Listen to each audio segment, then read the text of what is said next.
अस्सलाम वालेकुम स्टूडेंट्स। आज मैं अपने एनएमडीकेट स्टूडेंट्स के लिए कुछ एमसीक्यूज़ लाया हूँ जो कि बहुत ज़्यादा इंपॉर्टेंट एमसीक्यूज़ है।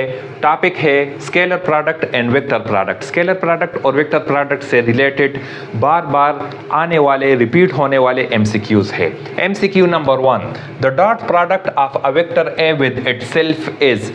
वेक्टर ए का अपने आप के साथ जो डॉट प्रोडक्ट है उसका आंसर क्या होगा। तो देखो, ए का ए के साथ डॉट प्रोडक्ट लेते हैं। आपको पता है डॉट प्रोडक्ट किस चीज के इक्वल होता है, फर्स्ट वेक्टर का मैग्नीट्यूड, दूसरे वेक्टर का मैग्नीट्यूड और उसके बाद cos थीटा होता है। लेकिन दो सेम वेक्टर है तो दरमियान में जो एंगल होगा वो 0 होगा।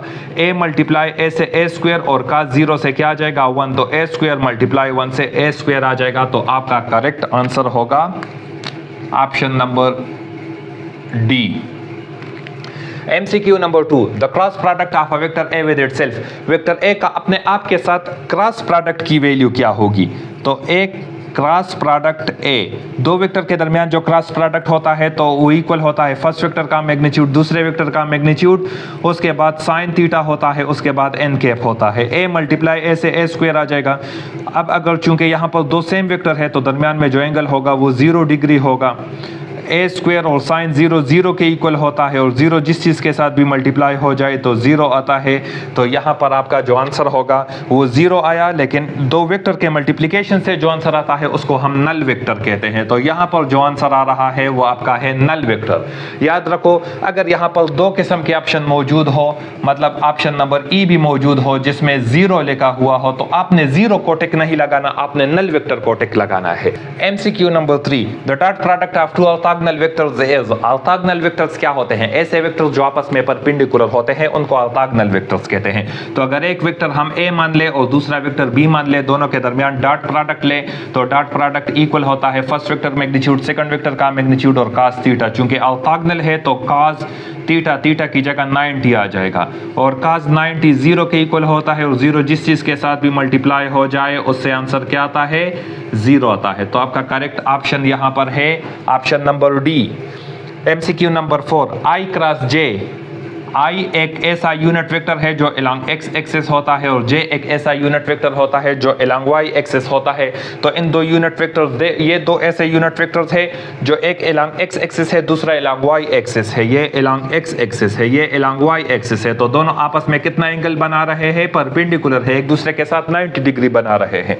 दो वेक्टर्स के दरमियान क्रॉस प्रोडक्ट किस चीज के इक्वल होता है? फर्स्ट वेक्टर का मैग्नीट्यूड। I यूनिट वेक्टर है, हर यूनिट वेक्टर का मैग्नीट्यूड 1 होता है। तो I का मैग्नीट्यूड 1, J का मैग्नीट्यूड 1, उसके बाद आ जाएगा साइन थीटा, थीटा की जगह 90 आ जाएगा और इसके बाद आ जाएगा n cap unit vector. 1 multiply 1 से 1 आ जाएगा, साइन 91 के इक्वल होता है। 1 मल्टीप्लाई एन कैप से एन कैप आ जाएगा। अब जब हम क्रॉस प्रोडक्ट में डायरेक्शन मालूम करते हैं तो डायरेक्शन मालूम करने का तरीका क्या है? इन दो वेक्टर्स को परपेंडिकुलर हम ये यूनिट वेक्टर लेते हैं। तो अगर आप मान लो कि ये मार्कर एक वेक्टर है और ये दूसरा मार्कर दूसरा वेक्टर है, तो हम डायरेक्शन कैसे मालूम करते हैं? डायरेक्शन के लिए हम right hand palm rule use करते हैं। इन दो वेक्टर्स के टेल्स को आपस में कंबाइन कर लेंगे और यूं कंसीडर कर लेंगे कि ये दोनों वेक्टर्स हमारे राइट हैंड के पाम में पड़े हुए हैं।